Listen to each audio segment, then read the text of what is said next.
Welcome to the Slop Temple. We pray this video helps. In this video, I will explain how to start a Lincoln MKZ. First, make sure your key fob is inside the vehicle, as the car needs to detect it to begin. Next, firmly press and hold the brake pedal. This is a crucial safety step before engaging the engine. Finally, locate the engine start/stop button, usually found on the dashboard or center console.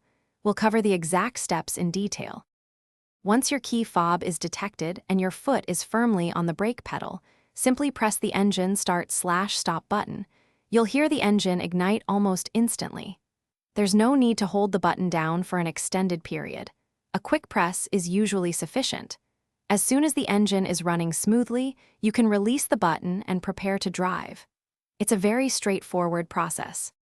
Your Lincoln MKZ also offers a convenient remote start feature. To use it, first press the lock button on your key fob. Immediately after, press the remote start button twice. This button often has a circular arrow symbol. The vehicle's exterior lights will flash, and the engine will start, allowing the cabin to warm up or cool down before you even get inside. This is perfect for extreme weather. If your MKZ doesn't start, first check your key fob battery. A weak battery might prevent detection. Also, confirm the transmission is securely in park or neutral, as the car won't start in other gears. If these aren't the issue, a weak car battery could be the culprit. You might need a jump start or a battery replacement. Always consult your owner's manual for specific guidance. Thanks for watching. Consider subscribing if we helped you.